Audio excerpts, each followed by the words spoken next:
ये बातें चल रही थी, खुद कई अर्थशास्त्री भारत के भी ये कह रहे थे कि भारत अगला चाइना बनने वाला है। लेकिन एक स्टडी के मुताबिक, एक रिसर्च के मुताबिक, और कई एक्सपर्ट, इंटरनेशनल जो बड़े विद्वान, जो एक्सपर्ट हैं इकोनॉमी के, इंटरनेशनल एक्सपर्ट्स, उन्होंने जब स्टडी की तो उन्हें पता चला कि भारत दूसरा चाइना नहीं बनने वाला। जब महामारी आई तो बहुत सारी परेशानियां आई, चीन को दुनिया भर के देश कोसने लगे और उसके साथ व्यापार बंद करने के बारे में सोचने लगे। फिर चीन के अंदर खुद ये जो महामारी की पॉलिसी इतनी स्ट्रिक्ट कर दी गई कि दूसरे के देशों की जो कंपनियां थी, ओवरसीज की जो कंपनियां थी, उन्हें चीन में बिजनेस करना मुश्किल लगने लगा। तो बहुत सारी कंपनियां भागने लगी चीन से, और उसके बाद लोगों ने ये प्रिडिक्ट करना शुरू कर दिया, ऐसी भविष्यवाणियां करनी शुरू कर दी कि जो कंपनियां भागेंगी वो भारत में आके बस जाएंगी।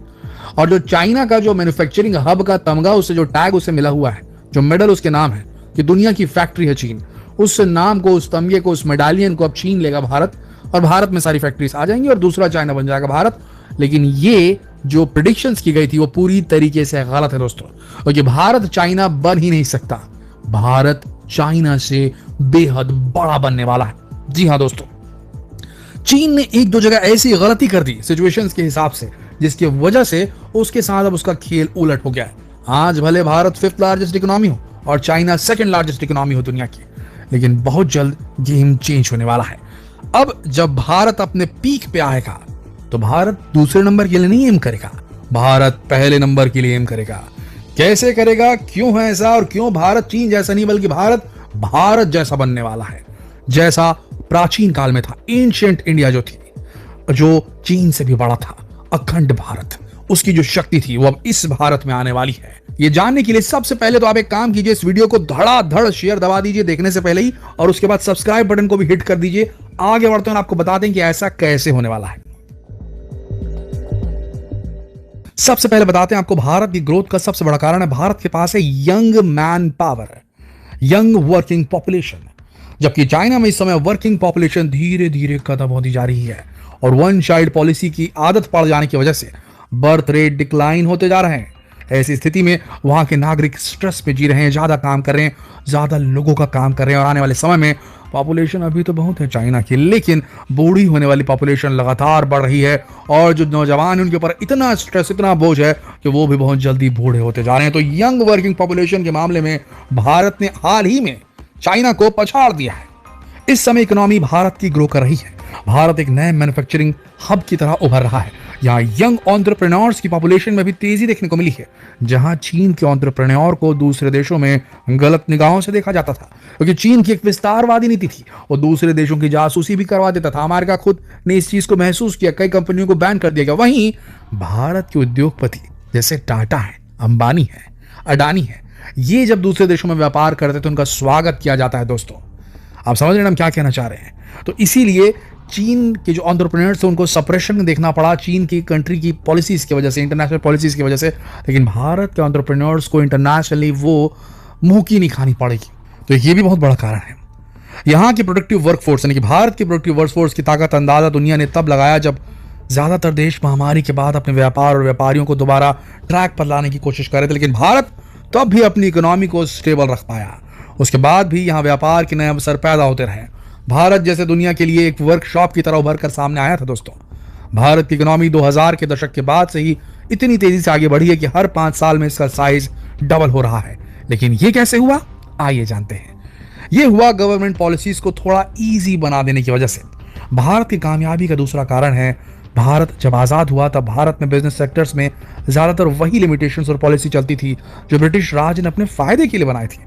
जैसे अगर किसी को कोई बिजनेस स्टार्ट करना है तो अनेकों लाइसेंस लेने पड़ते थे, और साथ ही उन्हें समय समय पर रिन्यू भी कराना पड़ता था। साथ ही गवर्नमेंट का लगभग हर तरह के बिजनेस में इंटरफेरेंस था। इस तरह की पॉलिसीज और रिस्ट्रिक्शन की वजह से लोग बिजनेस करना ज्यादा पसंद नहीं करते थे, क्योंकि उन्हें एक झंझट की तरह लगता था। लेकिन 1991 के बाद इस तरह की पॉलिसी में काफी बदलाव किए गए, जो जाहिर है एक साथ तो नहीं किए गए। धीरे धीरे भारत सरकार ने देश में बिजनेस और मैन्युफैक्चरिंग यूनिट्स को बढ़ावा देना शुरू कर दिया। नतीजा ये कि आज कई ऐसी गवर्नमेंट स्कीम्स और ऐसी कंपटीशंस हैं जो नए स्टार्टअप्स को बढ़ावा देती है। ऐसे गवर्नमेंट कंपटीशन में जीतने वाले स्टार्टअप्स को गवर्नमेंट का पूरा सपोर्ट मिलता है। ऐसी स्कीम्स की वजह से भारत के यूथ का बिजनेस की तरफ ध्यान हो गया है, और पिछले दशक में इसकी वजह से काफी बदलाव भी देखने को मिला है मार्केट में। Good morning, students. Like every year, This year also comes with a lot of excitement and challenge. जबकि ऐसी स्कीम शुरू किए हुए बहुत ज्यादा समय भी नहीं हुआ। अब अगर कोई भारतीय अपना बिजनेस शुरू करना चाहता है तो उसके लिए काफी आसान हो गया है। एक समय था जब भारत में बिजनेस करने के लिए कंपनी को लगभग 80 लाइसेंस लेने पड़ते थे और जब तक बिजनेस चलता रहता तब तक इन लाइसेंस को इशू करने वाली एजेंसीज को खुश करना पड़ता था। वो अलग, इसे लाइसेंस राज भी कहा जाता था। एक मजाक की तरह लोग इस टर्म का इस्तेमाल किया करते थे, लेकिन पिछले 3 दशकों में लाइसेंस राज बेहद कम हो गया है। फायदा हुआ है भारत की इकोनॉमी को। ये रिस्ट्रिक्शंस कम हो जाने की वजह से दूसरी कंट्रीज को भारत में बिजनेस करने का रास्ता मिल गया और भारत में जॉब अपॉर्चुनिटीज लगातार बढ़ती चली गई, जिससे पर कैपिटा इनकम में पिछले 2 दशकों में काफी इंक्रीज देखने को मिला है। आज दूसरी कंट्रीज भारत के कंज्यूमर्स को टारगेट करने के लिए भारत के साथ व्यापार करना चाहती है, बिकॉज यहाँ पॉपुलेशन बड़ा है तो बाजार भी बड़ा होगा। इसी चक्कर में आती है बाहर की कंपनियां। और भी कारण है, जैसे भारत इस समय दुनिया की 2nd largest English speaking country है। सुनने में कारण छोटा लग सकता है, लेकिन दूसरी कंट्रीज के भारत के साथ जब बिजनेस करने की बात आए तब ये कारण बहुत बड़ा बन जाता है। भारत के लोगों को समझने, यहाँ की कंज्यूमर नीड्स को समझने बिजनेसमैन और बिजनेसेस को आसानी होती है, जिससे उनके बिजनेस को फायदा होता है। तो क्यों वो भारत में बिजनेस नहीं करना चाहेंगे भला? दुनिया की 2nd largest English speaking country होने के कारण यहाँ मल्टीनेशनल कंपनीज को अलग से नेटिव स्पीकर्स हायर नहीं करने पड़ते। कम्युनिकेशन गैप खत्म हो जाता है और कंपनी सीधा कंज्यूमर से कनेक्ट कर पाती है, जिससे वो बेहतर तरीके से उनकी नीड्स को समझ पाती है, जिससे उन्हें यहाँ व्यापार को बनाए रखने में आसानी होती है। दोस्तों, भारत का स्वदेशी आंदोलन भी भारत को एक बिजनेस पोटेंशियल कंपनी बनाने का बड़ा कारण है। भारत पहले ज्यादातर प्रोडक्ट्स चाइना से इंपोर्ट करता था, तो ये भारत की जनसंख्या को चाहिए था सस्ता। चाइना ने सस्ता तो बनाया लेकिन टिकाऊ नहीं। अब भारत के लोगों को गुड्स एंड सर्विसेज चाहिए तो थी चाइना जितनी सस्ती, लेकिन साथ ही टिकाऊ भी चाहिए थी। जब भारत ने चाइनीज प्रोडक्ट्स को बायकॉट करना शुरू किया तो नए व्यापारियों को रास्ता मिला। उन्होंने क्वालिटी प्रोडक्ट्स को अपने सबसे पहला उद्देश्य बनाया। धीरे धीरे भारत के बिजनेस अच्छी क्वालिटी के प्रोडक्ट सस्ते में प्रोड्यूस करने में कामयाब हो गए और चाइना का भारत से ही नहीं कई और देशों से भी पत्ता साफ हो गया। क्योंकि पहले विश्व भर के मिडिल क्लास लोगों के पास 2 ऑप्शन हुआ करते थे, या तो चाइना का माल खरीद लें क्योंकि वो सस्ता है, या क्वालिटी वाला माल खरीद लें, लेकिन वो मिडिल क्लास फैमिली के बजट से बाहर होता था। मगर भारत ने अपने स्वदेशी आंदोलन के चलते बनाए ऐसे प्रोडक्ट जो चाइना के प्रोडक्ट से महंगे तो थे, लेकिन क्वालिटी देने वाले प्रोडक्ट जितने महंगे नहीं थे। यानी भारत दुनिया को सस्ता और टिकाऊ देने में कामयाब रहा, जिसकी वजह से दुनिया भारत को भी एक मैन्युफैक्चरिंग हब के रूप में देखने लगी। ऐसे ही भारत ने एक और काम किया जिससे भारत के मिडिल क्लास फैमिलीज की पर कैपिटा इनकम में सुधार हो पाया। दोस्तों, ऐसी कंट्रीज जिनके पास नेचुरल रिसोर्सेस हैं वो उन्हें एक्सट्रैक्ट करती हैं और दूसरी कंट्रीज को बेच देती हैं, लेकिन इससे कुछ दशकों तक ही कोई इकोनॉमी स्टेबल रह सकती है। भारत ऐसा नहीं करता।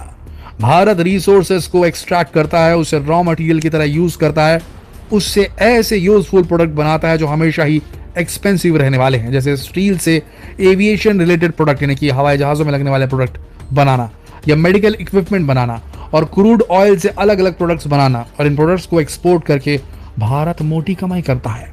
बहुत सी ऐसी कंट्रीज हैं जो रिसोर्सेज को एक्सट्रैक्ट तो करती हैं लेकिन उसे एक्सपोर्ट कर देती हैं, लेकिन भारत इनके प्रोडक्ट्स बनाकर प्रोवाइड करता है, जिससे भारत के लोगों को जॉब भी मिलती है और उनकी इनकम भी समय के साथ बढ़ती है।